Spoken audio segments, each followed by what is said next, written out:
أعوذ بالله من الشيطان الرجيم.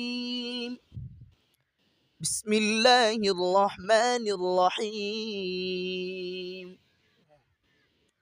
ولقد آتينا إبراهيم رشده من قبل وكنا به عالمين.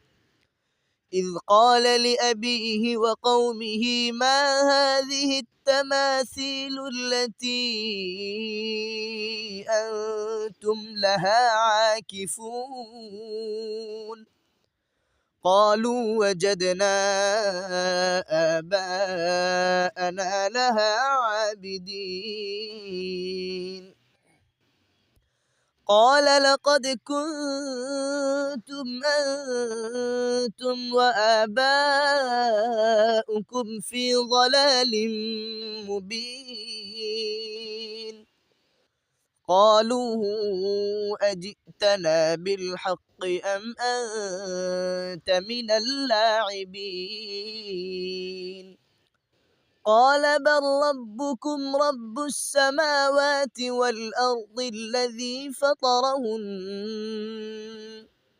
وأنا على ذلكم من الشاهدين. وتالله لأكيدن أصنامكم بعد أن تولوا مدبرين. صدق الله العظيم.